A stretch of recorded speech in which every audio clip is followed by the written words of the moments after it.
We bring in Danan Hughes for some Danan's Data here. Danan, the Chiefs' record is 6-7. 6-7. I've never been more annoyed by that nonsensical phrase. What are we doing here? It's the worst part of it. Oh my goodness. I don't know if the worst part is that we're saying 6-7 or that we actually are 6-7. But on the bright side, there's still life. Like from my favorite movie, Mick, Dumb and Dumber. Dumb and Dumber. So you're saying there's a chance? Saying there's a chance. There is a chance. Not quite 1 in a million, but it's a small chance here. We'll get to that later.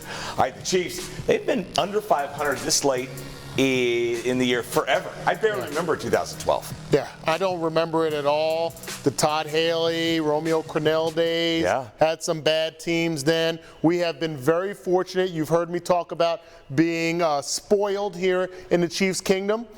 Spoiled in a good way, but we are working uphill right now. Yeah, there were 8, 9, 10 games under 500 back then in December. Only one now, so very different ordeals, definitely. Well, just think about in December, we're usually talking about seeding. We're talking about moving up and staying up and where we are in the AFC West and in the conference, and now we're talking about playoff lives. Yeah, it's definitely the twilight zone. Yeah, it is. Justin Herbert now has more game-winning drives since 2020 than Patrick Mahomes. What's going on? Mahomes has had the opportunity to keep that going this year. Hasn't done. Well, after setting a record over the past 2 years of 17-0 in one-score games, we have not done that this year, losing 6 games by 1 score. So definitely uncharted territory for the Chiefs, but you got to give credit to Justin Herbert. What he's been able to do this year and now recently with basically a broken left hand and still propelling that Chargers team to victory after victory. It is special. You tip your cap, but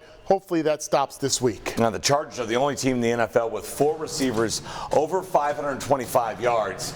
So there's going to be a lot of options out there for Herbert on Sunday. Well, we were lauding this Chiefs team for being that team earlier this season that was spreading the wealth when Rashee Rice was out of the lineup. But when you consider what they're able to do with an aging Keenan Allen, as well as a young Ladd McConkey and Gadsden and Johnston, who Johnston has been hurting me in fantasy football. So I don't know if he deserves to be on that list. There you go. Nevertheless, they're figuring out ways to win ball games, and they got their running back in Hampton back from the IR, so they are kind of hitting a stride right now, but we can stop that. Yeah, so you're saying there's a chance here, right? There's Can the Chiefs keep their slim playoff hopes alive for 1 more week? I always believe in the Chiefs at home. Now, even though they let me down last week against the Houston Texans, we are at GEHA Field at Arrowhead Stadium. That means something, Mick. We're going to win this game and continue to keep our hopes alive. That's the Danan's Data point we've been waiting for. That's it. Yes. Danan, appreciate the time. All right.